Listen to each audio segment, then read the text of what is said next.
শেখ মুজিবের নির্দেশে এখানে কিছু সংগঠিত হয় নাই।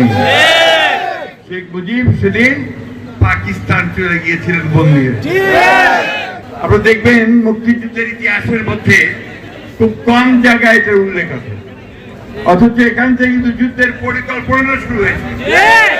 এমএজি ওসমানী সাহেবের নেতৃত্বে আমাদের স্বাধীনতার ঘোষক শহীদ প্রেসিডেন্ট জিয়াউর রহমান সাহেবের উদ্যোগে সব সেক্টর কমান্ডার এখানে মিলিত হয়ে সেই যুদ্ধের পরিকল্পনা করেছিলেন।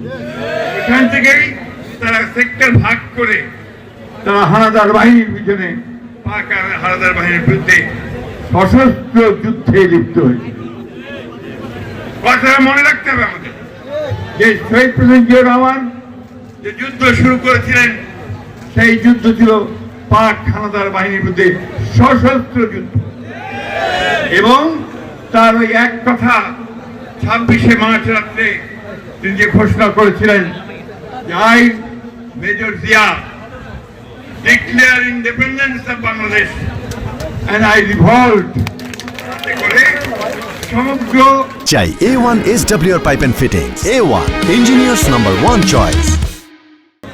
সেনাবাহিনীর সদস্য যারা বাংলাদেশি ছিলেন এবং অন্যান্য সংগঠনগুলো তারা একত্রিত যুদ্ধে ঝাঁপিয়ে পড়ে এবং মুক্তিকামী সাধারণ মানুষ, যুবক, তরুণ তারা যুদ্ধে ঝাঁপিয়ে পড়ে। এটাই আমাদের প্রকৃত ইতিহাস। কোন একজন ব্যক্তির হুকুমে নির্দেশে, অর্থাৎ সেই একমাত্র ব্যক্তি শেখ মুজিবের নির্দেশে এখানে কিছু সংগঠিত হয় নাই। শেখ মুজিব সেদিন পাকিস্তান চলে গিয়েছিলেন বন্দী। লড়াই করেছে আমাদের দেশপ্রেমিক সৈনিকেরা, সেনাবাহিনীর সদস্যরা, আর সেই সঙ্গে আমাদের সাধারণ মানুষ, তরুণ যুবকেরা, ছাত্ররা ঝাঁপিয়ে পড়েছে, তাই না? ইতিহাস, তাই তো? বন্ধুগণ, আমি অতিচারিত করতে চাই না।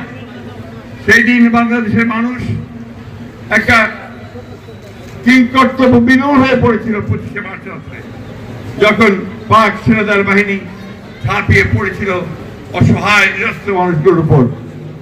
তখন এই শহীদ জিয়ার সেই কণ্ঠ, সেই নির্দেশ সমগ্র মানুষকে বিদ্যুতায়িত ইলেকট্রিফাইড করে মানুষকে ঝাঁপিয়ে পড়তে। এবং দেখুন, পরিবারের কথা চিন্তা করেন।